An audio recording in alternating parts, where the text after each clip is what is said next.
Hi everyone, welcome to webinar 5 of Oliver Kell's Swing Trading Masterclass. Super excited to have you here to close out the series.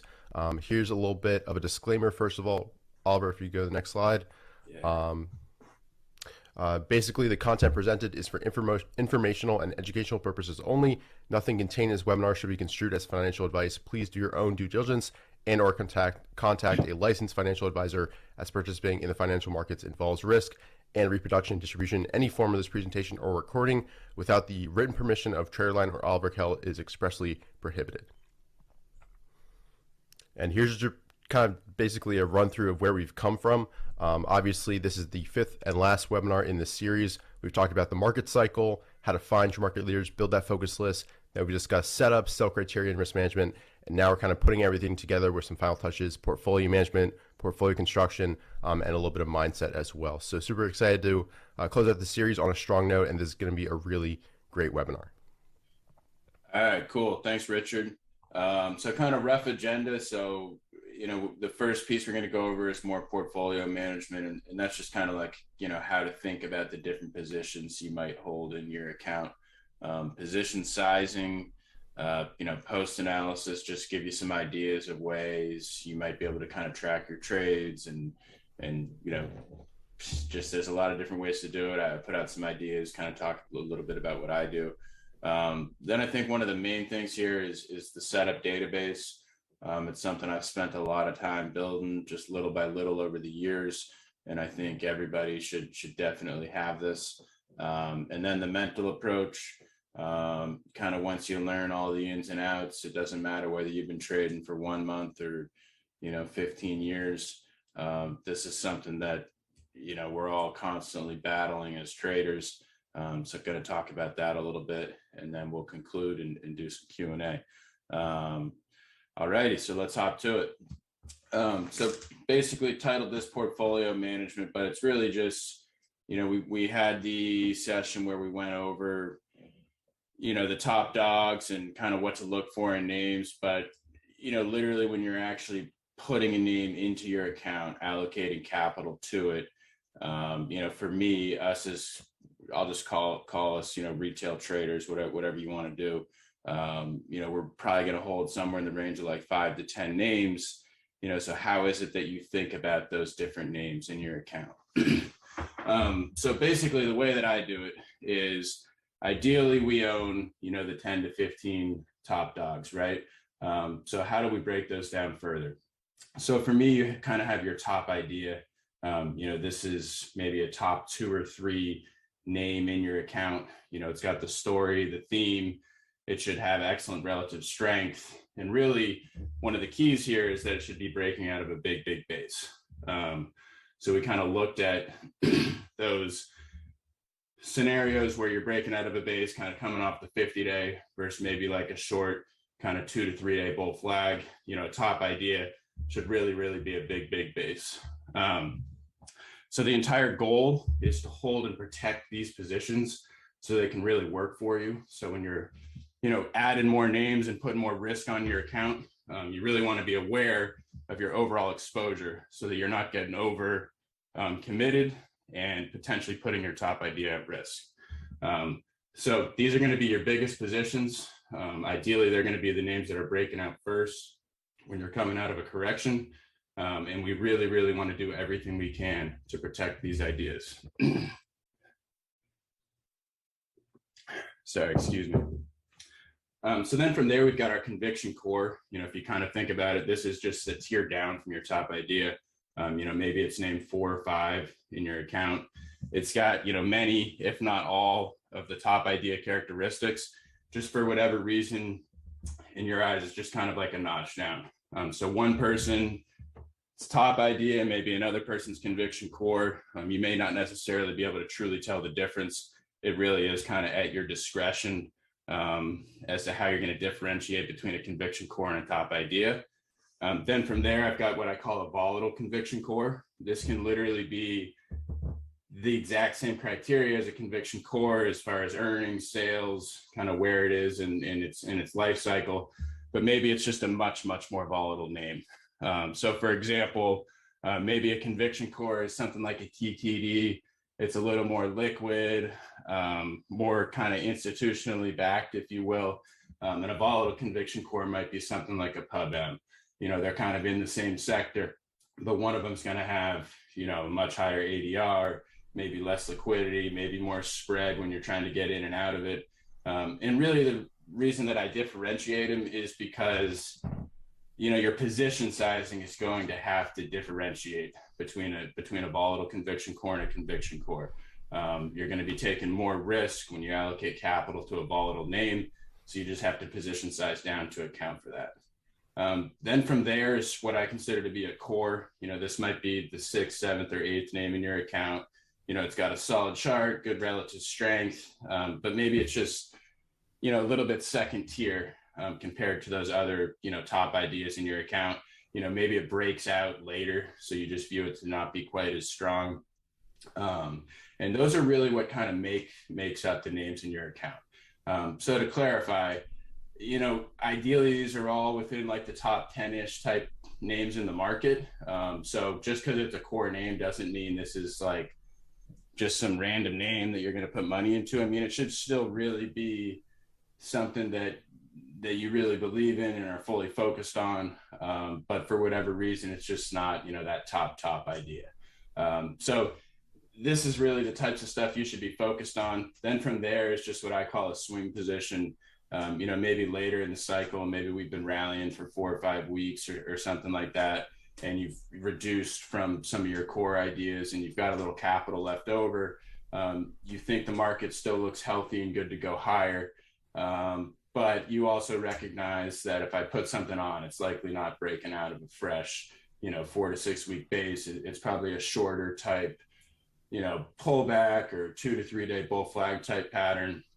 So you can put money in those, but you want to treat them more as swing trades, in my opinion. And to me, that's, hey, we're going to buy a breakout and, maybe it rallies for 3 to 5 days or somewhere in that range. And we want to be reducing out and taking profits into that. So I just kind of consider these to be, 3-day quick hitters or something like that. You can see that I basically say, just take advantage of the capital you have in a good market with the understanding you're no longer early in the cycle. So to me, I kind of consider just, adding a little bit of extra juice to your account so you can keep your money at work. But you don't really want to, be in a situation where with a top idea, you're holding through pullbacks and letting it move and go higher. Just because we're later in the cycle, you just don't really want to take that heat on those swing positions. So I'm not really going through and straight up labeling the ideas that I have, but as I kind of gain exposure and build out my account, I do kind of mentally just think about this when I'm entering a position. So I'm going to go over position sizing next, but if I think something's a top idea, it may affect the size that I start building my position with, because I know, hey, I'm working to X number. So Richard, kind of before I dive too deep into the actual percentages and things, any questions on this? Yeah, I think you gave some examples of a conviction core, a kind of a TTD, a volatile conviction core is kind of like a PubM, or we also discussed when recording this or doing mock run-throughs, SI is a good example. Very volatile, but it's got those characteristics of a leader. But could you kind of give some examples of top ideas from this year and also last year as well?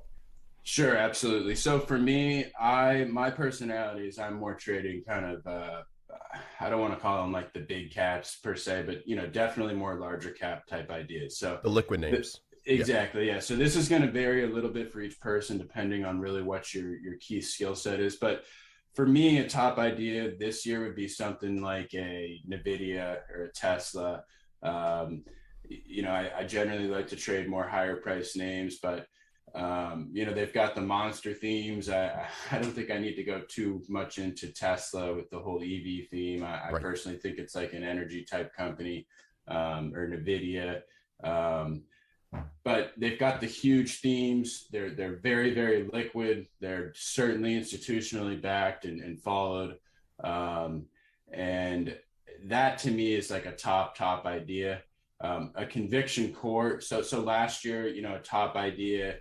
There were so many last year, but I think if you just kind of ran the gamut on any of those names, Tesla was also around last year, but like a Roku or to me, a conviction core might have been something like a Pins or a Snap or a Net, where to me they were great ideas, but they didn't quite have the Tesla, you know, appeal to them. Right. Last year for me, like Square might have been a top idea. Etsy might have been like a conviction core or something like that. And then I think SI, a great example of a volatile conviction core. If you're generally trying to risk, say like 1 to 3% on an idea, it's unrealistic to do that, in my opinion, with something like an SI, where the actual spread to get in and out of the stock might literally be 1%. Pretty Right. tough to manage to risk 1% if you're paying 1% on the spread. Um, and then, core, I want to be careful kind of knocking the core down too far of a notch, because it's like the sixth, seventh, or eighth name. So again, it could almost be, at your discretion.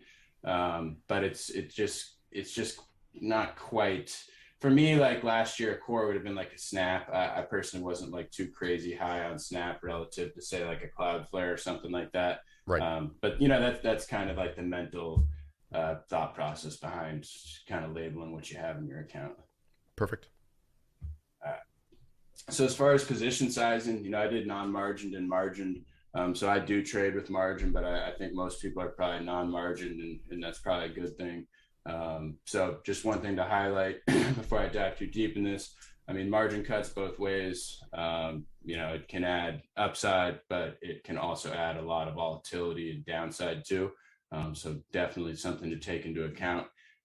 So for like non-margined, basically this is if we're fully invested, we're 100% long.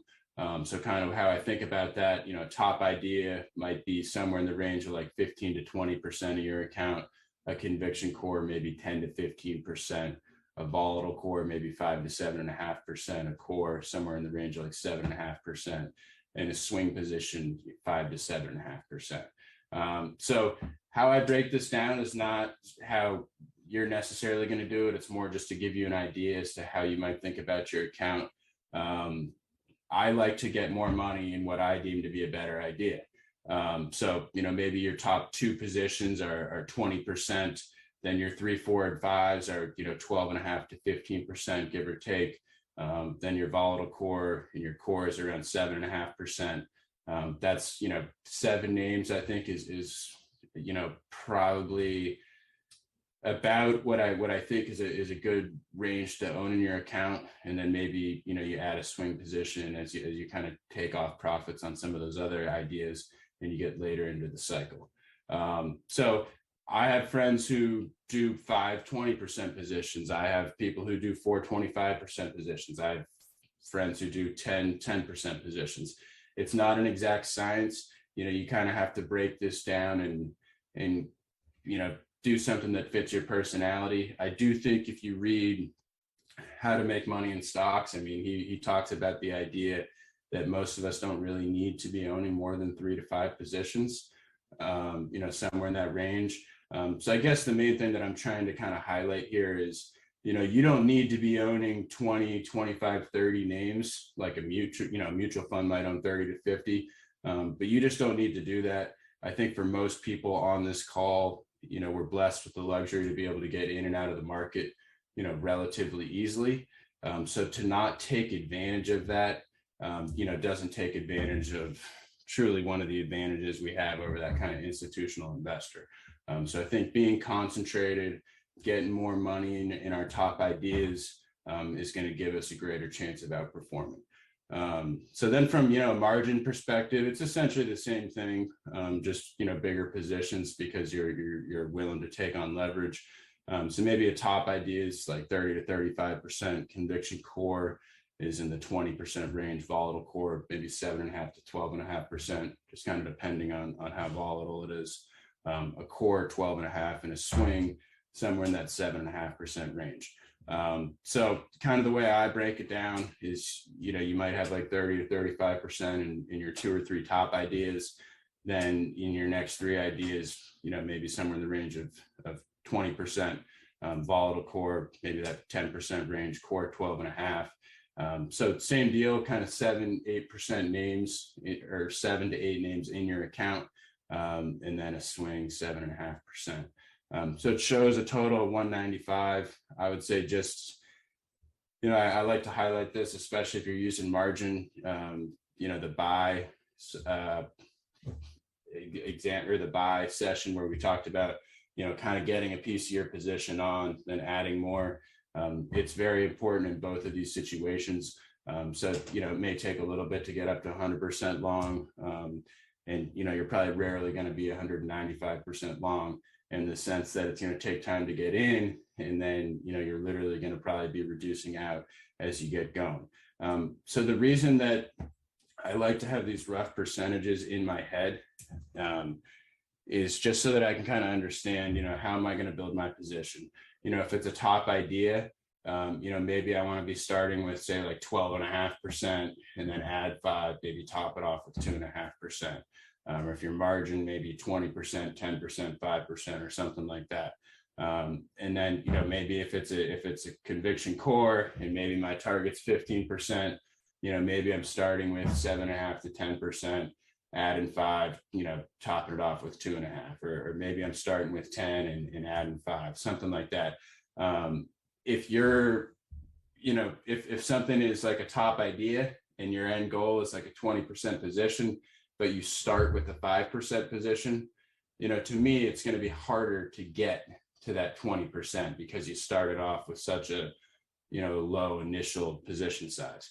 So that's kind of why I, mentally assign a rough percentage as to my target goal, because it affects kind of where I get started with my position size. Now, one thing to take into account is that you do have to take into account the risk you're taking when you create a position size, right? So if we're going to be risking, 5% on something, and we only want to be risking 50 bips per trade, we obviously can't start with a 20% position size, because that's 1% risk.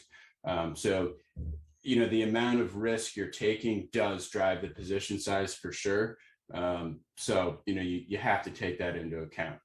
So for me, I generally am trying to risk somewhere in the range of 30 to 50 bips on an initial trade. So let's say that I am risking 1% on a trade.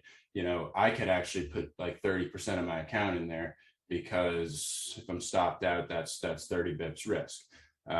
But if I know my end target is 35%, maybe I start with 20, and even if it's a 1% stop, I got 20 bips risk, and then I know as it works higher, I want to get more capital in there.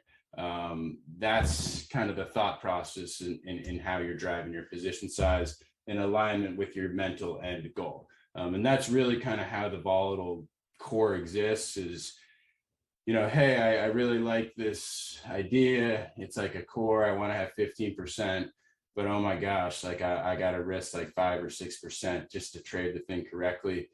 Like, it's unrealistic for me to be getting a 15% position on that, just because it's so volatile. So take volatility into account, and your overall risk into account when creating your position size. But then mentally, as you build your account, this is roughly, how I like to try to work towards my numbers, if that makes any sense. Yeah, absolutely. And there are a few good questions here. First, I think it'd be great to know, Oliver, kind of coming out of correction, coming out of 100% cash, what do your initial position sizes look like? And also, how quickly would you potentially move to 100% invested based on what you see on the charts and feedback from the market? Sure. So some of that comes down to how aggressive you want to be. I can get fully invested in maybe 2 or 3 days if things set up correctly. Now, my first kind of thought process is, how can I get my 2 to 3 kind of top ideas going? And so for me, I trade with margin. I might get like 50 to 60% involved, if I get the right buy areas. And if you think about that for me, that's like I'm getting 20% on in each, not exactly. And it can vary a little bit depending on what I'm trading. And then if those kind of start to get going and work, I can get more on those to increase, if they set up right, or maybe I'm adding, one or two of my conviction core ideas. It just, it's almost like the market is going to kind of pull you in and let you know how quickly to get in based on how the name's set up. But that's sort of how I'm doing it. So let's say that I get like 20% on each of my top ideas, and I'm like 60% long. I get good feedback, things follow through. I kind of get my stops, just about to the break even points on those ideas. Maybe one of my other top ideas looks really explosive, and I add another 10% there or something, and then I maybe I pick up one or two conviction cores, and I'm just about started to get on margin. And as those get working and I'm managing the risk on those initial outlays, maybe one of my other top ideas pulls back a day, sets another pivot, and I can add 10% there and add another conviction core, something like that. That's kind of like day three, and you're just about invested. Now you're not like fully loaded or anything, but that's just because it's you're not just going to get up to like 190% long really in like 3 days. But maybe if you're in a non-margined account, you're like 80-90% long or so, and you're kind of waiting to add that last name or two over the course of the next week or so. So I think you can move pretty quickly, but it really comes down to your initial ideas, those stops getting in the money. And as those stops get in the money, then you can add more ideas. So the way that you can think about it is, let's say that you get like 50% of your account invested, and let's say you risk like 30 bips per trade, give or take. So the way I think about it is your overall exposure, and that's something that you should definitely be paying attention to. Your overall exposure is say like 1%. And so let's say that you start to get your stops in the money on that overall bit, and you're, now what you consider to be your principal risk is as lower, say break even, or maybe two of the ideas get in the money and one's not. So you kind of view it like, hey, I've got like 30 bips of account risk. Hey, I got 30 bips of account risk. Okay, let's take another 50 bips of risk. So let's maybe add two conviction core names, risk 25 bips each, give or take. And now I'm back up to like 80 bips risk. Oh, those kind of get in the money. Okay. So I think in your head, you want to kind of have a mental idea as to how much overall account risk you want to take. So for some people, they may be more aggressive and say, hey, I'm willing to risk up to like 3% of my account. Whereas other people might say, I'm really only willing to risk up to 1% of my account. As that number, decreases as a name moves up, then you can start to think about, okay, I'm willing to put some risk back on because my initial positions are working for me. That's kind of how you want to think about it. At least that's how I try to think about it. Now, what that risk number is going to be for each person, that's kind of up to each and every person. Some people are going to be more aggressive. Some people are going to be less aggressive. If you're going to be more aggressive, you are going to have higher upside if things work. But if you have, false moves and reversals and stuff, you're going to have higher downside, obviously, if things aren't working. So I do think as far as coming to that risk number, you want to take into account like kind of overall how you're trading. So for example, if it's earlier in the year and you're, you've got no cushion, maybe you're literally up like 0% for the year, maybe you want to be taking a little bit less risk until you kind of get things moving. Let's say then, maybe, a little month or two in the year, maybe you're up 20 to 30% or whatever it may be. And you say, hey, I really like these setups. I've kind of got things going, I'm willing to be a little bit more risky here, just because I've already kind of got a cushion.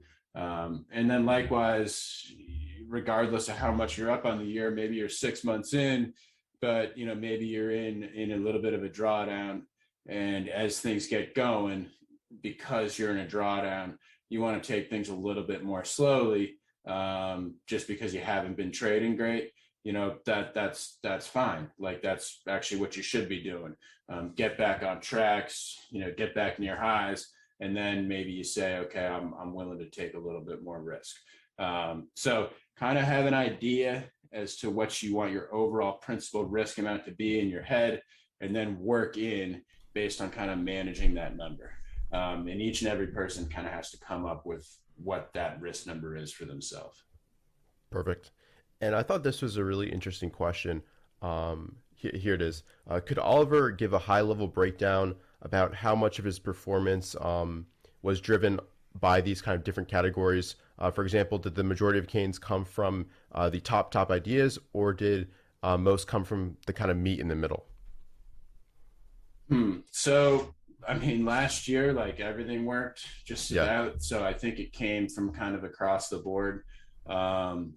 I think in a typical year, like this year, for example, I've had a lot of my, kind of earnings come literally from my top 2 to 3 ideas.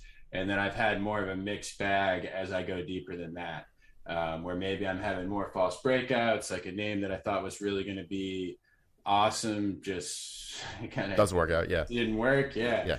Yeah. So I think last year, was a great year. Obviously, I think everybody knows that you had very, very broad-based participation across the board, and so you had, additive value from your top ideas, your conviction cores, your volatile cores, etc. This year for me, like Tesla and Nvidia have kind of been the big names. I've had different, trades, like earlier in the year did well, and things like SI, like, more what I would consider a volatile core, like a triple D or SSYS. Hmm. But then have had lots of false breakouts in more kind of the conviction core, volatile core space. So this year, top ideas have kind of driven the returns, whereas last year it was very broad. And I was thinking about this last night, and because I was kind of doing my review last night, and I was looking at the Russell, right? It's been basing literally since February of this year. And to me, we've sort of been in a bear market since February in a way for most names. And I think that's why, your top ideas, which for me are the more kind of liquid-ish type names, the Right. more bigger caps, have kind of driven things, because the rest of the market has kind of been in a correction almost. And those types of names have had more false breakouts and stuff, kind of indicated to me by the fact that Russell literally hasn't gone anywhere since February. And you've got the NASDAQ, which is obviously driven by a couple large cap names, has marched higher. So, it's kind of important to track that, kind of understand that, the Russell or maybe even ARC is something that I look at as something that's kind of like a risk on, risk off measure. When those things are doing well, I think that you can kind of expect to have better performance across all your ideas. Whereas when things are being driven just by a couple large cap names, maybe you can't expect to have all 7 to 10 names in your account to be working for you, and that should really maybe affect your overall exposure. So that's kind of what I'd say, because really we want to be thinking about every year, not just last year or Right. this year. So that's something I was thinking about literally last night. Perfect.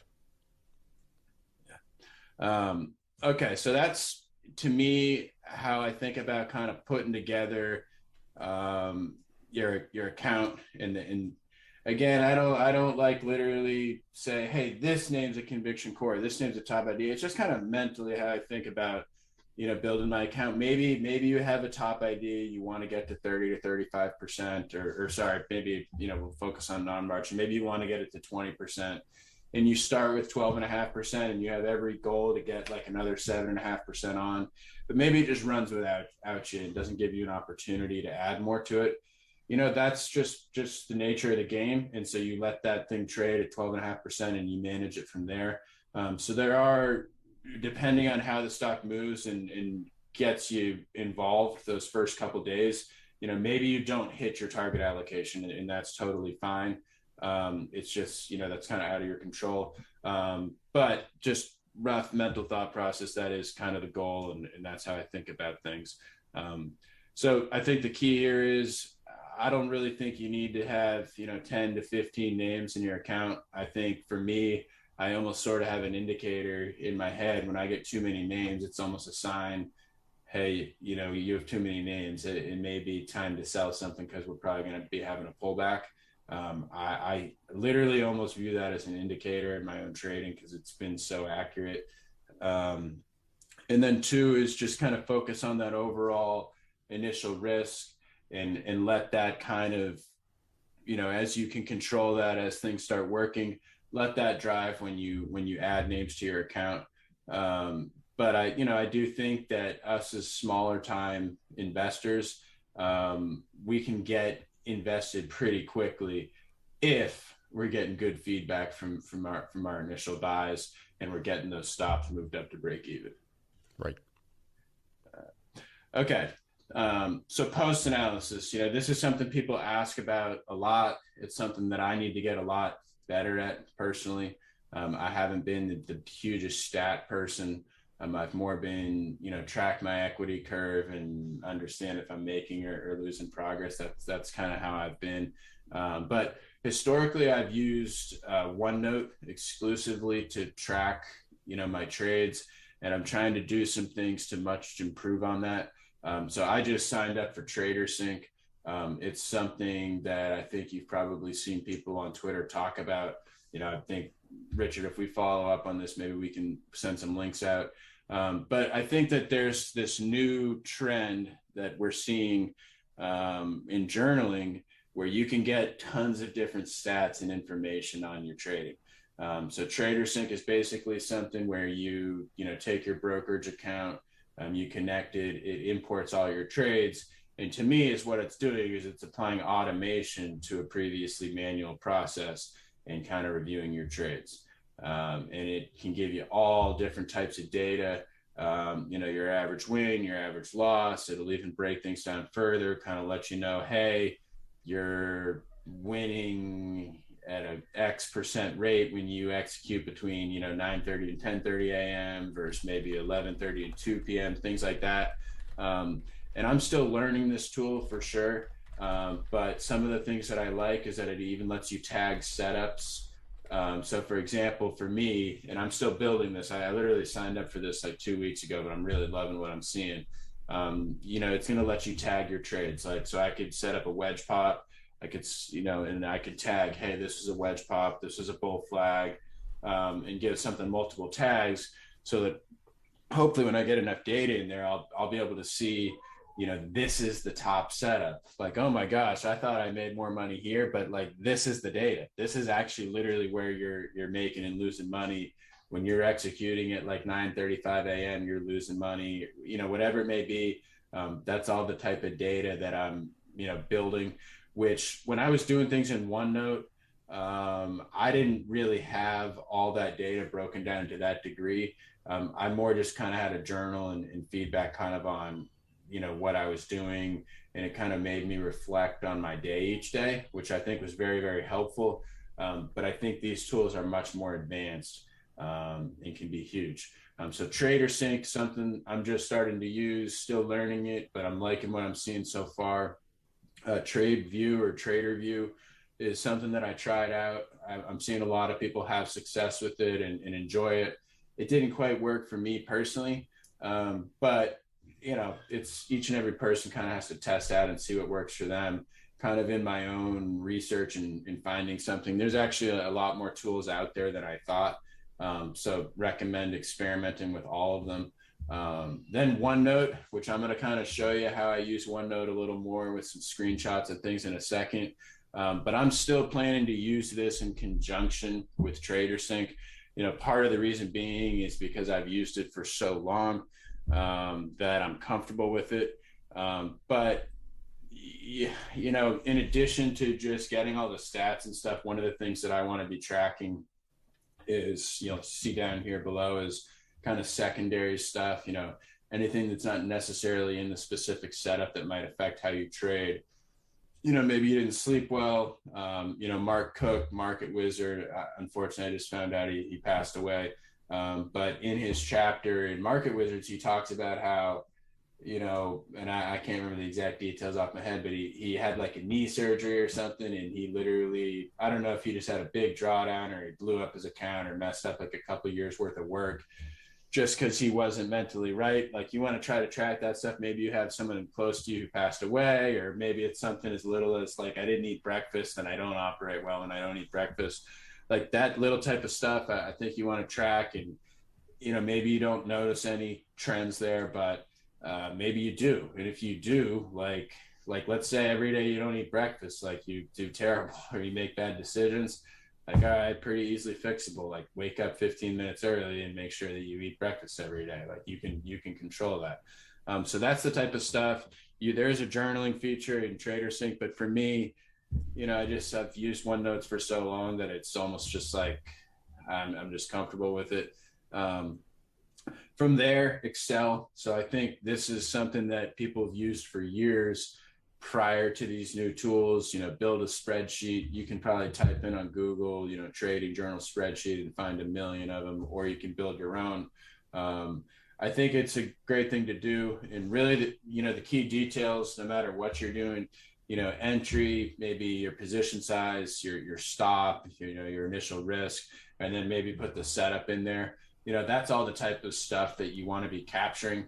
I think one of the great things about these new tools we're seeing coming online is, like I said, it kind of automates it for you. And when I say automates it, it's going to, take the data that you've got and it's going to spit out statistics for you, your percent winner, your average win, your average loss. And with these tools, like, you get so much more. I mean, they can give you stats you would have never even thinking to look at, time of day executions, holding periods. For me, because I make some day trades and swing trades, I want to start labeling things, and I want to really break down, like, hey, where am I actually making my money? Because I have to say, I definitely did not analyze things, to that fine-tuned and specific detail. But I think, you talk to anybody who's an entrepreneur and business in general, they talk about KPIs, right? Key performance indicators. And that's really what we're getting on our trading. And I'm going to talk about it later. Trading is a business. Like, these are your KPIs. Like, this is the stuff that you've got to know, so that you can just better manage your business, right? Like, hey, you lose money when you day trade. Okay, like, don't do it. Or, hey, you're actually a terrible swing trader. When you hold something for more than like 3 days, you're a mess. You sell on the low, on the pullback. Okay, like, I want to be selling into that rally. That's like the type of trader I am. And you're going to get that information from, your KPIs. So one other little tool, this is going to seem ridiculous, but I think this is like a vital tool for me in all my post analysis is like the snipping tool. Literally, so previously would I strictly use OneNote, and I think some of this can be replaced by TraderSync and stuff because they give you the charts. But it's what I would do when I enter a position is I'll take a snippet of like the weekly, the daily, and the intra, and I'll write on that. In Thinkorswim, they kind of have a little text tool that you can write on your charts, like, hey, bought here. You can put a line where your stop is or whatever. Then you just snip that and throw it into OneNote. So I write on the intra chart, put the ticker, the date as the header. And then maybe, a couple weeks later, or maybe it's a day or two later, when you exit the trade, maybe take a snippet of that daily, weekly, and then you've got your folder with like 4 or 5 charts, and it just kind of gives you feedback on what you did on your trade. So TraderSync, TradeView, it's going to literally do all that for you. And you can even select the time frames, and it'll show you your entries and exits and everything like that. So experiment with that stuff, see which tool works for you. I don't want to tell you to focus on one specific tool because I think different people are going to like different things differently. So just see what works for you. But yeah, that's the types of info that you're trying to get from your post analysis. And then I'm going to show, for me, one of the big things is my trade setup database. To me, it's almost like post analysis, and that's historically what I've really been focused on. And it's something that I reference regularly. So Richard, are there questions on this, or should I go deeper on the database and then circle back? There's a few good questions. First of all, I just want to say, yeah, I think it's really important to keep track of basically both the quantitative data, those statistics, as well as the qualitative. I think the qualitative, you don't want to overlook that, because if you're experiencing outside stress, if you're traveling, if you're not able to do your regular weekend or daily routine, that can really impact your trading and your decision making. So I think that's really important. Sorry, excuse me. And I'll give an yeah, example there on yeah, qualitative. So I can just tell you guys, like when I book, like if I book a doctor's appointment or something during the day, because like, one of the things that's tough about trading full time is like literally you can't do much, at least for me, during the day. hmm But when I book doctor's appointments and stuff, I mess up all my positions. I yeah, don't know why. It's either one, I seem to book the appointments where like bad stuff is happening in the market, or I just, seem to just make mistakes in those types of days. So I literally don't book appointments during the day anymore, because the last 3 times I've done it, I've had terrible days. Whether it was just unlucky or whatnot, I don't really care. That's what's happened. And I literally got that from just doing my journal. So if I can't book like an 8 a.m. appointment or a 7:30 dentist appointment, you know, I'm getting yelled at by my wife for not going to the dentist for like 2 years. But that's just one example from me. exactly. And there's a good question here from Mark, which basically I'll kind of summarize. Do you also keep track of kind of the current market conditions when you enter a trade? Because that can also kind of impact how successful and your win rate and all of that. Yeah. So how do I best answer that? So I do and I don't, in the sense that when I'm snipping my charts and filling out OneNote, maybe after the fact, let's say something is a loser, right? And let's say like a day or two later, I'm out of it. I'll write notes for myself, and that could be one of the notes that I'll write down. So for example, this past week, bought some breakouts on, the quote unquote follow through day, got stopped out of them the next day. And, I'm highlighting that stuff to myself, like, hey, we had a quote unquote follow through, but, the NASDAQ couldn't push through resistance, and maybe you're taking a shot of the Qs and showing we didn't push through 400, 401 or something like that. And, maybe in some of those positions I exited before the actual stops, and I'm kind of highlighting as to why I did that. Oh, the market, was failing at resistance, so this is why I decided to exit early. So I am putting that stuff in there for sure. Perfect. Yeah, I think we can dive deep and talk about the examples you put together. Okay. So setup database. So I think I've said on previous calls, you guys should be going through and, maybe looking at previous years and looking at the top 20, 30, 40, 50 names, kind of how they performed, going through and analyzing them. That's basically what my setup database is. So a couple different things that I have made an emphasis, I guess I should say, to analyze in building this database is one, tops and bottoms in the indexes. So I think everybody should do this. And one of the things I think you should do too is also look at how the NASDAQ tops versus how the S&P tops, because I think it'll surprise you. Sometimes they can literally move in sync, but sometimes they can be a little bit different. And I think that's because, the NASDAQ's very heavy tech, obviously, whereas the S&P is a little bit more diversified. But go analyze different tops and bottoms, and I'll show some examples of that. Two, winning stocks that fit your criteria. So a lot of the time, these are going to be names that you were literally involved in.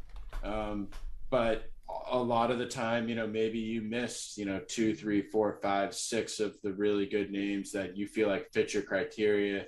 But for whatever reason, you didn't notice them when they were moving, or you just had other things that you liked better. So you didn't, you can't trade everything. But I like to go through and snip out the weekly and the daily and kind of analyze the buy and sell areas of those ideas and keep them in a database. Maybe, one of the things now that I'm using MarketSmith is I'm looking at the fundamentals more. And I'm snipping out a screenshot of the earnings and sales, when a name moved, when a name topped out, what were the earnings and sales? Were they the best ever? And they happen to be a lot of the time. So that I can kind of have that in my mind.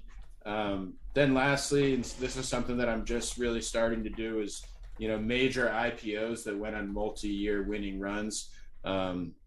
So a lot of the stocks I do trade, can be IPOs. So naturally in my just month to month winning stocks, I'm getting those in there.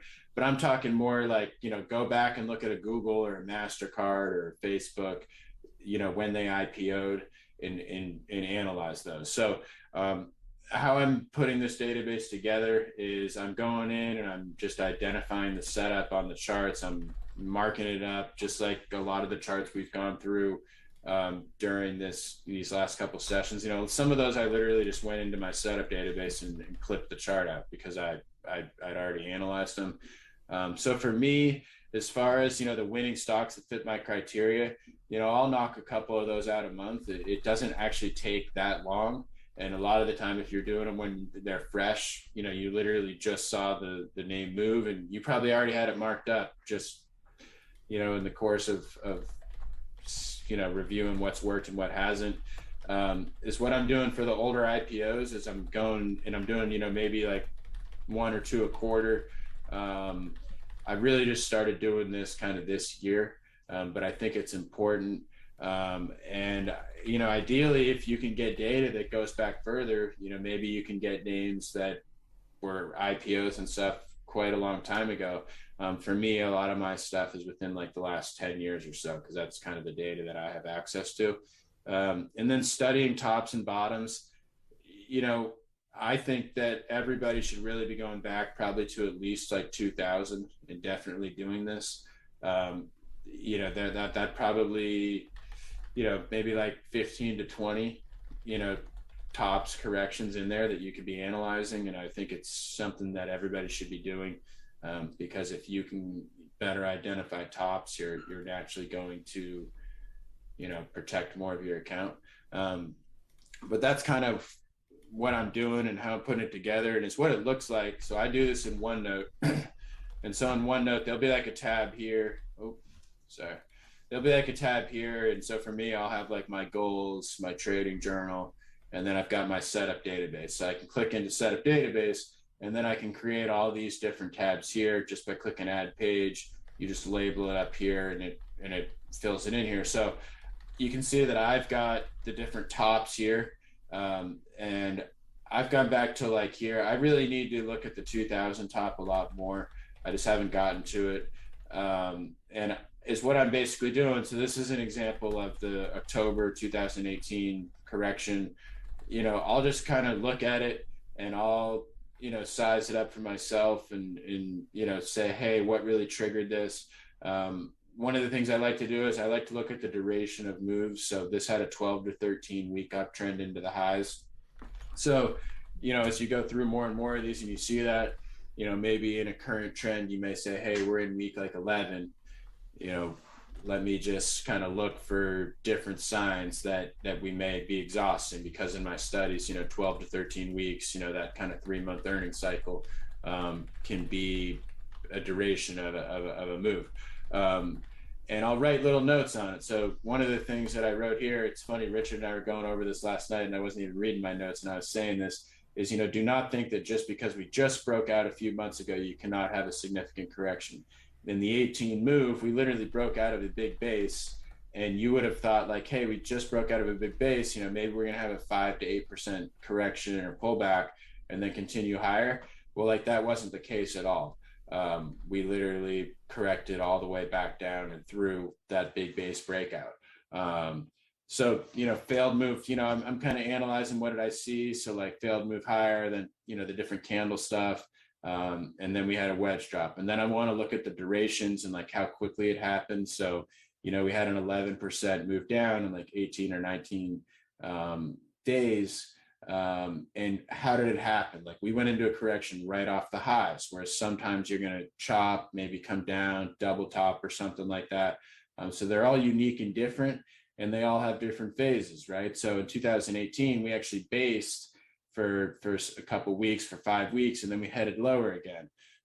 Whereas some corrections might be more of the garden variety 5 to 8% correction.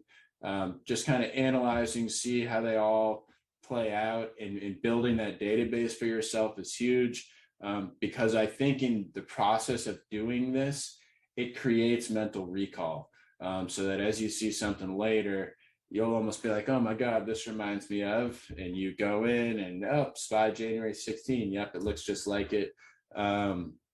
And in the process of building out this database, you'll sort of create that in your mind. At least that's how it works for me. So highly recommend going in and looking at the different ways corrections begin. Maybe I should even be looking at the Russell. I've never actually done that, but maybe I should be doing that as well. But I've done it mostly for the SPY and the Qs. So then next is just like IPOs. So I've only really gone through a couple of them so far. And, some of these, for example, Vive and Shop, kind of the reason I've looked at those is because, I literally traded these IPOs, so they're kind of fresh for me. And then MasterCard and Google are just two that, some of my mentors have done real well in. And so they're of personal interest to me just because they've talked about them. But basically go through and, analyze what happened. So for example, this is Facebook. Like, it's not like I'm putting like groundbreaking info on this thing, but I'm getting key trades, right? So Facebook IPO'd May 2012, 14 months after it IPO'd, it worked. How did it kind of trigger and get going? It had a massive earnings gap up, 25% plus gap up. And I think is what you'll realize in doing these studies is that happens frequently on these big IPOs, is they have, an earnings report that just, sets the fire under the thing, and it explodes, and it never looks back. And then another thing you'll notice is that a lot of these stocks don't make their sustained move definitely until after that 6-month lockup period. I've talked about this before, but sometimes even longer. Sometimes it's like a year plus. So a lot of the times when I'm trading an IPO inside the lockup period, treat it more as a flip, because in a lot of my studies, I've realized they really generally don't get moving on that multi-month move until after that lockup period, and sometimes even longer. So this is, it's not groundbreaking. It's just like taking a snapshot of the daily. I wish I could have snipped this whole screen for you, but it's got the weekly, the daily. I just highlight little things. We did have a higher low here at Facebook. It kind of it wasn't really like a double bottom, but took out this low, and then we gapped up through this resistance area. And then on the daily, that's how things set up. And again, just in the process of doing this and analyzing these different stocks, like, it creates recall. And when you see a big name that, has a big gap up like that, you can kind of size it up and recognize, hey, I'm not going to expect this gap to fade. Why? Because X, Y, and Z IPOs, had this action. It was a real sign of power that it was kind of changing its character and getting the move started. So I think it is important to go look at these IPOs if you're a growth stock investor, because these can be, some of the biggest winning trades that we take. And then probably actually most importantly is just like the different setup. So this shows UPST, but the majority of my database is this. There's probably like 40 to 50 of these per year, and each run I'm basically knocking it out. So I'm usually got the weekly up here, then the daily, because that's my trading time frame, and I'll go through it. I'll literally analyze where it was that I should have been executing. And did I trade UPST like perfectly like this? As you guys know, I've talked about it through the course. No, I didn't. Like, I didn't recognize all these situations here. But when I'm analyzing it and studying it, you know, I'm drawing the trend line here. I'm recognizing in my head, hey, I would have been stopped here. And in hindsight, you know, to me, this is like the third extension. Like for me, I was like not even playing it as an extension of my actual trading. But you know, that's how I want to size it up. And then it's what I'm starting to do now, because I've got, and I'm using MarketSmith now as I'm taking a snip of that. Main reason being is I want to see the earnings and sales. And I'm starting to kind of track that data, whereas some of my other database stuff prior, really actually even to just this year, because I just started using MarketSmith this year, I don't have any of that information. So I'm actually, you know, trying and not doing great at it, but I'm trying to go back and look at some of my stuff from like 19 and 20 and see if I can add the earnings and stuff from those time periods, and see if I can, you know, see any trends like, hey, all these names had triple digit earnings and sales when they got moving, or whatever it may be. And I'm building out this database, and I'm doing it for each kind of trade or each move. So for example, let's say UPST were to bottom out now, and, you know, let's say it was November and it ran into year end, you know, I would create a new tab, different than this one, just, you know, and then I would add to the month to it. So that's the types of stuff that I'm putting in my database, those kind of three specific categories. So indexes, major IPOs, and then really just like the trades of the year, if you will. And I think it's super, super important to do this. Maybe the most important thing that I do.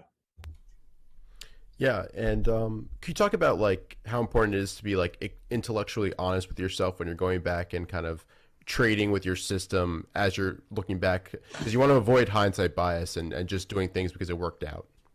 Yeah, absolutely. So I think it's key. And one of the reasons it's key to try to be honest with yourself is because then when you're, you know, trading a name and you get stopped out on it in live time, you know, you may not give up on that thing, right? You may say, hey, you know, when I was going through, I don't know, when I was going through net, like we had like 2 or 3 false breakouts, didn't work, and then I caught the move, or the trade worked. So, you know, this UPST example is pretty clean, like everything kind of operated the way it should have. But, you know, some examples, you know, maybe day one was taken out and that was the buyer, but then it stopped out and took out the low. Like go look at a firm from its move when it triggered 114 there, you know, there was 3 kind of scratch or false buy areas first, and kind of analyzing it correctly and being honest with yourself about, you know, where you would have got in and out is a good thing, because, you know, naturally, at least for me, the way I trade is I could be wrong 2, 3, 4 times, and then you catch the move.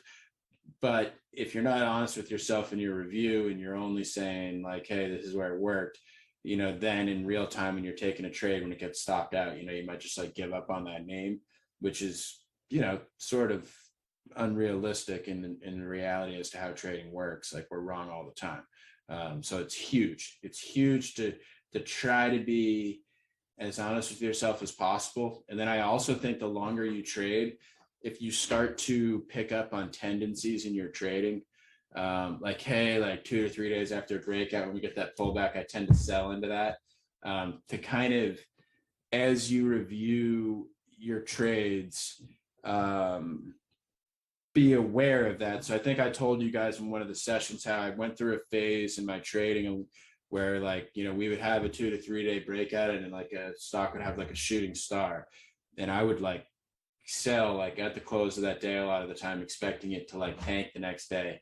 And I noticed in my review, like just over time, like I didn't notice this after like a couple trades, but over time I noticed like a lot of the time I was exiting and it was like the stock would kind of just like base there for a couple days. And I realized, you know, you're selling and it's never going lower, and then you're having to buy it back higher, when in reality, it was just those shorter term traders who took a little off the table, but the stock was fine.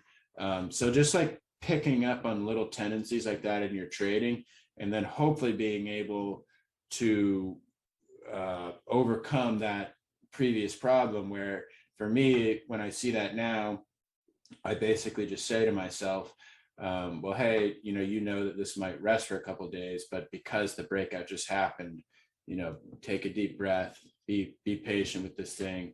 And that's experience in general. But, hopefully you can better act properly in those situations by going through and doing this analysis and picking up on the tendencies in your own trading.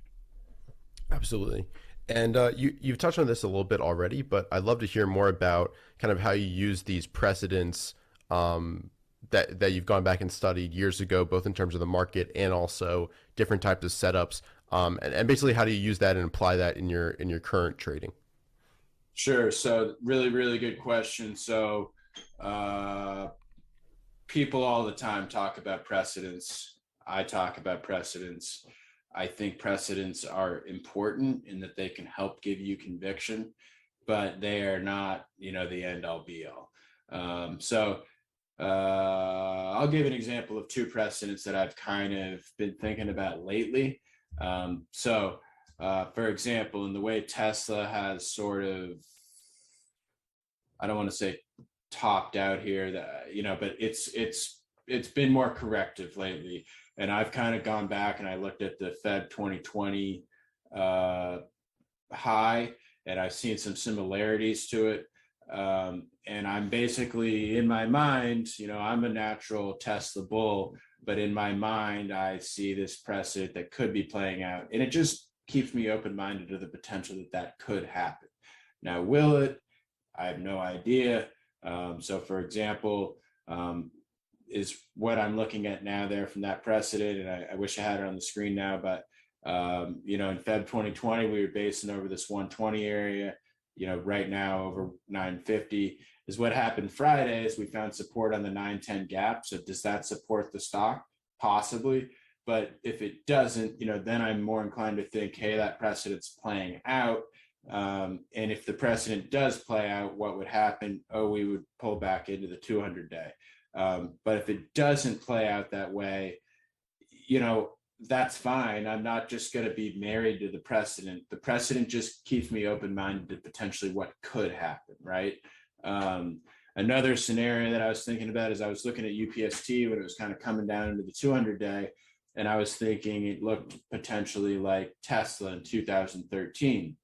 So the way that I was mentally thinking about that is Tesla in 2013, it came down to the 200-day, it bounced, it tightened, it had a wedge pop, and then it tightened again, and then it had like an earnings catalyst or something where it really reignited its move, and it set up under a trend line off the highs. So the way I was thinking about that is with UPST, I was like, okay, if UPST finds support at the 200-day and it trades higher, consolidates, builds a higher low, maybe I want to think about getting more aggressive with this thing. And in reality, what happened, UPST did not work higher and create a higher low. It just trended lower. So there was never anything to do. The precedent it didn't work out. Have I entirely given up on that precedent yet here? Not entirely, but I'm recognizing that if it does play out, UPST's gone below the 200-day. It's filled that gap from earnings a couple of months back, and it's going to need more time to come up and repair and kind of build that potential wedge pop if it's going to work. UPST I think is probably a better example because the way I was thinking about it, I had a precedent as to what would get me more aggressive. Like, hey, if it sets up like Tesla, then I'll have more conviction in being aggressive in the idea. But it never did that. So I actually really didn't act on it because it just never set up. But in my mind, if it had set up, I would have been more aggressive, I think, because I would have felt like, hey, it's gonna double over the next 3 months, like Tesla did. Okay, I'm gonna take more risk on this idea. So those are just kind of two examples and kind of how I think about it, with the out that precedents are not like what's definitely going to happen. They're just something that you can be thinking about as you're analyzing the price action. Right, they're a guide, exactly. Um, Exactly. Yeah. yeah, and this isn't a question, but I think it's a great comment from R. Scott. Since I know your background studying war and that type of thing, he says military tacticians study the great battles. It's what made Patton a killer general. So I thought that was cool. Yeah, for sure. I think that's a great point. Yeah, perfect. Yeah, I think that's all the questions I see about your SEP database. Once again, and this is so important. It's something I'm looking to build out personally. I think you really have to go back and do the work yourself. I think Qual Maggie, who we talked about recording, it has really suggested this as well. Go back and study the greatest winners. You talked about going back, looking at the Zanger reports and studying those charts. So there's so much material out there that you can go and learn from and kind of gain that experience without trading it live, if that makes sense. Yeah. So yeah, I think everybody should build some sort of database like this. It's key. I can't emphasize this enough. I really can't. So yeah, go back like the Zanger letter, study that, and maybe it can give you ideas as to some stocks you can go back and put in your database for stuff from maybe like the 50s, 60s, or maybe the early 1900s or whatnot. Those first 100 pages or so of how to make money in stocks. Um, Go through and look at those charts and study them because it'll amaze you how what happened in Union Pacific or whatever it is in like 1900, same price action as today. Exactly. So huge to do this. Perfect. Okay. So kind of like the mental approach.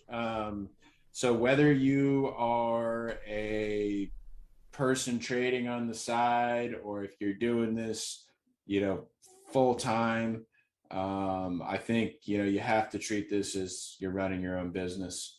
If your goal is to literally create something that is putting out consistent profits for you, maybe not every month, but hopefully every quarter and definitely every year, you have to view it that way, or else it's just a hobby. And for me at least, if this is a hobby, it's a hobby that takes up a lot of friggin' time. So treat this as running your own business, like definitely. And part of that means planning and trading your own ideas.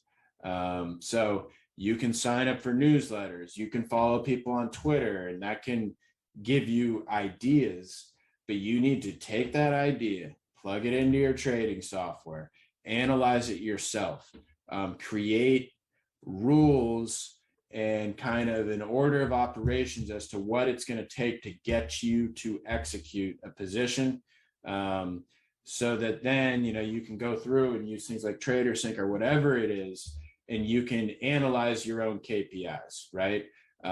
So have a system, have a method that you can revert back to, and do post analysis on, so that you can improve on and get better and create like a recurring set of rules that it's going to take for you to make a trade. And that all comes back to trading your own ideas and approaching it that it's like your business. I mean, this is like your money. It's nobody else's money. So own it, like make it your own and improve on it, every week, every month, every year. And part of that is having a process and embracing that process. Like I can't emphasize that enough. You have to love the process. Like that's really what trading is. It's, hey, every day I do these scans.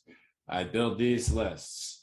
I narrow down and I get to a focus list based on list 1, 2, 3, whatever it may be. Like you don't have to do exactly what I do. I just told you what I do to give you an idea as to how you might build your own business.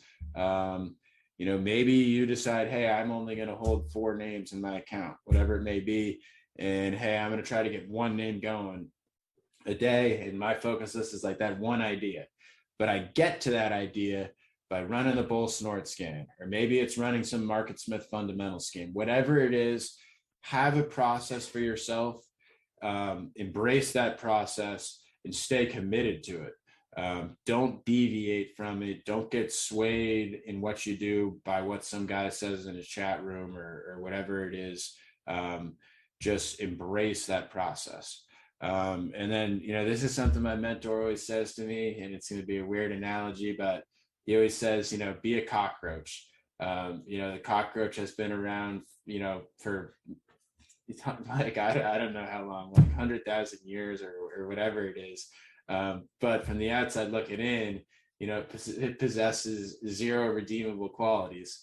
And the whole idea is that you just have to grind. Like that's what trading is. Trading is a grind. Look at the Russell this year. It's gone like nowhere. It hasn't been like as easy to trade as like a year like last year, but you just have to grind the whole year, because if you stick to it, if you stay focused, if you keep working that process, markets go through phases where they're really good and then they're choppy or whatever it is. But if you mail it in because you had a couple bad months, then you miss that move where you doubled your account in like 8 weeks. So I can't emphasize enough, have a process, embrace it, work it every day or work it every week, whatever it is that you build out for yourself. Have a process that helps you create your own ideas, stay focused on it, stay committed to it, so that you're always engaged, you're always involved, and you're there when things set up. That's the key. And part of that is stay optimistic. The market can be tough, but it always sets up and gets better eventually. And so like keep your head in the game, stay with it, stay committed. And that's to me kind of the name of the game in trading. So staying mentally tough, I mean, this is key. I don't, at least for me, like I go through periods, they can be weeks, months even, where I'm nothing's clicking, getting caught in false breakouts or maybe things set up and I just don't manage them correctly or whatever it may be. As you trade long enough, it's always going to be something. And you've got to kind of have confidence in yourself. Hey, my process works. I know what I'm doing. I've been here before. And I'm gonna keep rolling. Like I'm gonna get back on the right track. That comes with experience, but it's just like you got to have confidence in what you're doing. You got to be mentally tough, and part of that is protecting that confidence, right? So recognizing when a correction is coming and don't putting yourself in a big hole by over trading in a bad environment. Or managing that overall allocation and principal risk so that you don't again kind of put yourself back and then it affects your mental confidence, and then when things do set up, you can't pull the trigger because you're just mentally broken. These are all things that are really important, in addition to the things that we've talked about, like setups and scanning, all that stuff. Like you're not going to be able to execute on that stuff if you're not kind of mentally prepared, and able to set yourself up to execute on that stuff. So have a process that you work that is almost designed to kind of protect yourself mentally, so that you can go out and execute the best way possible. Tough to put a slide out on that, I think, but be aware of it and protect yourself mentally. Like I don't know any other way to put it than just by saying that. But it's like a huge part of trading. I think as you trade long enough, you'll realize that your own personality, your blemishes will be reflected in your trading. I can't emphasize enough that I think you'll learn more about yourself in your trading than like any other thing you'll do.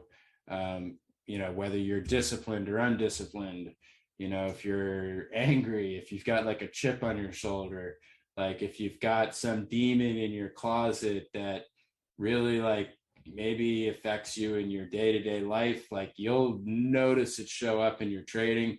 I'm just telling you, you will. It's certainly the case for me. And I think, part of being able to have success is recognizing that stuff and kind of learning how to overcome it, understanding your weaknesses, and maybe part of creating your rules is like your rules almost like are created to help you overcome this weakness that you have. And then maybe through time, like you actually kind of heal that weakness by just understanding it and creating an environment or a set of rules that helps you overcome it. I think you could literally have like an all day conversation on this. But I just, at least for me, I've got a lot of things from my past probably affect me mentally. And, that's part of the reason why I kind of had to create a system for myself. Some rough parameters as to what it was going to take for me to execute, just so I, had more of a rules-based approach to my trading versus just kind of firing and shooting at the hip where, maybe you go on big runs, but then you give things back, etc. Having those rules can, hopefully for me, create that structure to execute so I don't kind of give in to some of my, my weaknesses.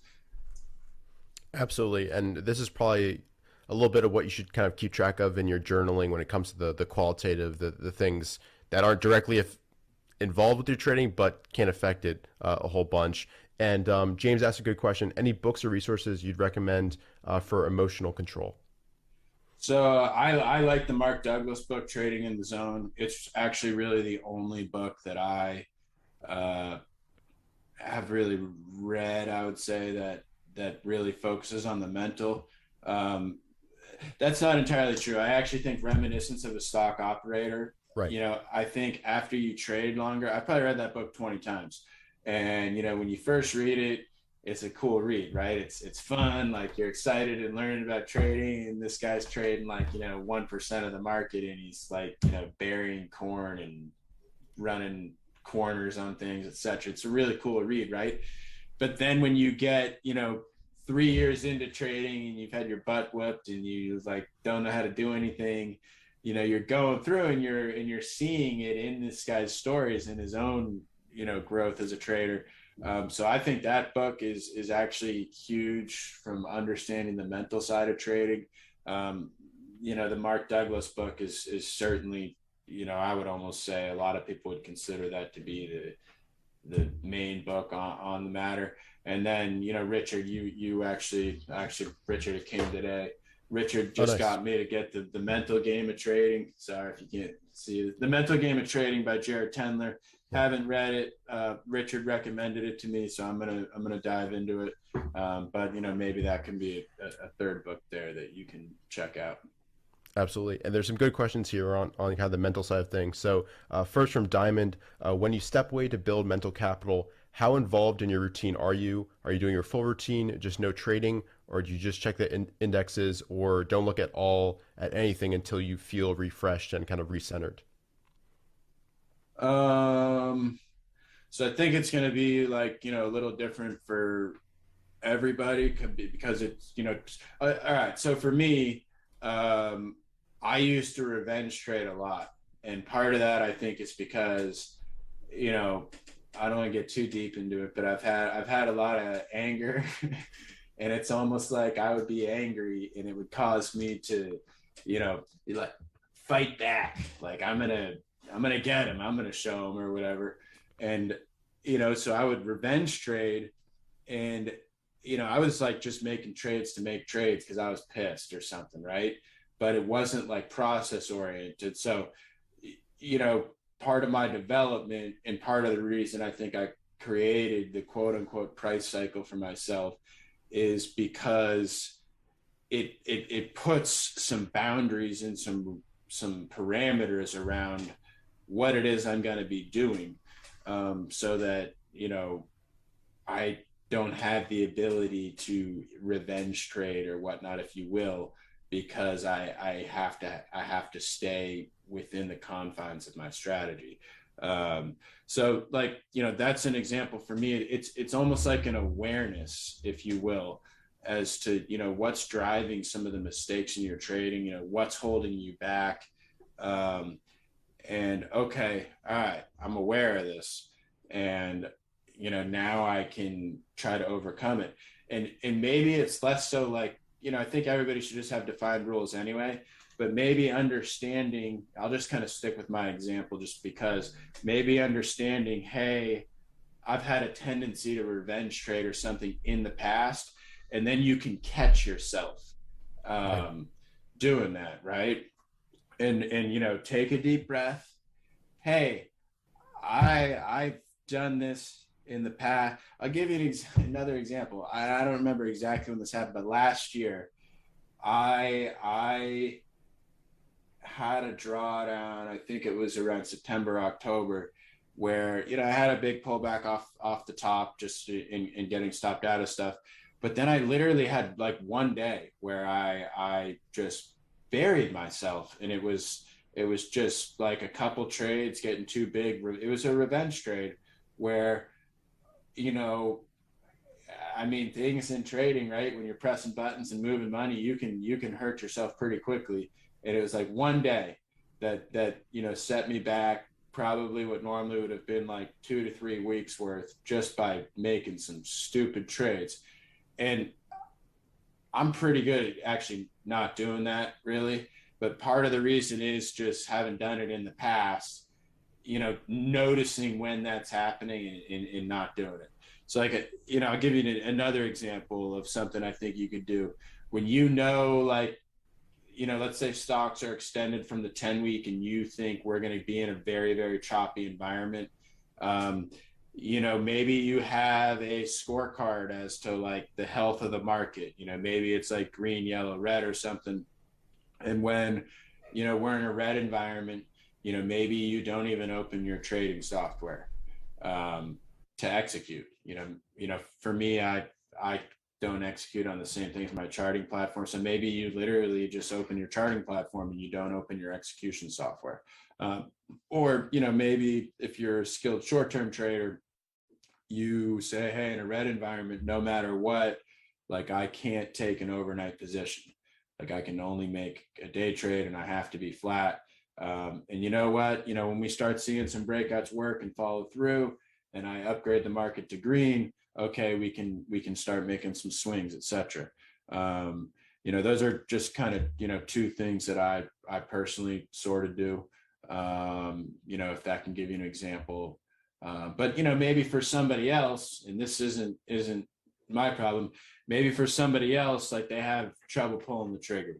They can't press the buy button. Maybe something's gapping through the buy area and they're so nervous that they just don't make it happen, is the only way I can think of to put it. And so maybe you have to do something for yourself to get yourself to act. So maybe, and I'm just sort of shooting from the hip here, maybe to overcome that, you do something along the lines of, okay, look, I have trouble executing. How am I going to overcome that? I am going to focus on only taking one single position, and I'm going to take maybe half the size of my normal position, and maybe I'm going to give it a little bit of a wider stop initially. But you know what? I'm going to go for it. I'm going to get involved because I know I'm taking a half position. I'm taking less risk. And because I'm doing that, it's going to allow me to get going. And then maybe it's what you find is when you get positive feedback on that first buy, it builds confidence. And now you get going on buy 2, 3, 4. And, maybe the trade-off is that first buy, which is a top idea. Maybe you have a smaller position than you would like. But you know what? Maybe having a smaller position there is better than not getting involved at all. And maybe that's a tendency you pick up on with your personality. And that is sort of the way you overcome it. Or, and so you have to look at what your issue is. Everybody's got one. Show me somebody who has, what's the Brian Cox said, show me somebody without a vice or something, and they've got a real vice that they're not telling you about. Everybody's got that something or other in their trading, so it's going to be unique for everybody. But try to pick up on it, and then come up with a strategy to overcome it. Yeah, that's fantastic. Uh, yeah, that's really awesome. And we've got some more good questions here. Um, this one's from Alan. Does Oliver have any daily mental routine to prepare for trading, like visualization, state anchoring, changing states, affirmations, or what are his techniques to reset himself during the trading day when he feels those emotions basically coming in and impacting his decision making? Sure. So, initially, Ray and Richard and then we were going to do like a mental, this is going to be like mindset entirely this session. But I am probably not the person that you should emulate because I can be brutally hard on myself. I am probably more like the bang my head against the wall until it works type person where I'm not like totally free and carefree. Like, whereas my wife is big into like breathing, meditation, and all these things that I try to get into, but it doesn't really fit my personality. Right. So, some of the things that I do, I am a very routine oriented person, and when I fall into a routine, I almost like am fully committed to it. So like things like having a process and doing my scans every day, all that stuff is super easy for me because like once I start doing it, like it's I'm not even thinking about it. It's routine. Um, and it's almost like if I don't do my process, I start to get like uncomfortable and I don't feel right. So it's easy for me to do that stuff. As far as what I try to do each day is like, so for example, I have a little notepad that I use and I'll write out, my kind of plan for my ideas. And then, I try to get to my desk at like 8:30 or so. And, I'm rehearsing that plan in my head. I'm visualizing like what could happen so that when it does happen, if you will, I execute. But then I'm also, and this is something that I try to be good at, but I try not to mentally visualize things to the point where like I expect that to be the only outcome and scenario. Like I want to Right. be open minded, like, hey, this could tank in my face, right? And as I've gotten more experience, I'm actually pretty good at that. Um, uh, but so yeah, I do visualization kind of on my ideas. I'm trying to do things like meditate and stuff, but it's just like so not who I am that I struggle with that type of stuff. But I think it's a good idea to do. I'm just like I've got my own issues where I don't do it. Um, so yeah, like visualization for me is probably the main thing that I do, and then just like being aware of some of the tendencies I have, like just awareness, self awareness, is something that I try to, you know, incorporate into what I'm doing. I do things like, well, I'm going to talk about some stuff on the next slide so I won't say that next right now. Yeah, and you might cover this later on, but there's a good question from Paul. How important is a mentor to you? Does it help with accountability? Um, yeah, basically, what has that experience been like, and how has that helped you in your trading? Very good question. So I'm gonna shoot from the hip because that's how I roll. So I basically originally started like when I started having success, I started trading in the Zanger room, right? And I met a group of 3 to 4 guys in there who have all had a major effect on my development. Some of the things that I've learned, um, etc. Very grateful for all those guys. Do I trade the same way as any of them now that I feel like I have a strategy and I know what I'm doing? Um, Probably not.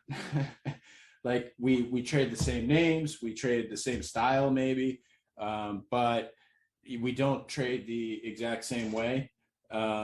So I think is what I would say is take pieces from people who you look up to, who you think are good traders, but incorporate them into building your own strategy. Um, and understand you're not going to be the same trader as anybody else. Um, so pull bits and pieces as you build what's yours. That's what I would say. And then something that I struggle with is I hold the people I learn to trade from in very high regard. And when they have an opinion on a stock, or when they say something about a stock, it might be contrary to my own analysis, right? Um, and it sometimes I can overweight, what a mentor's opinion on a stock is, because they literally taught me how to trade or helped me create my strategy. When in reality, you need to be you need to be committed to your strategy and what it is that you do, and not let their opinions sway you, even though they helped you create your strategy, which, trust me, can be easier said than done. Like, I can't tell you how many times I have thought, XYZ about a specific stock, and then someone who I really respect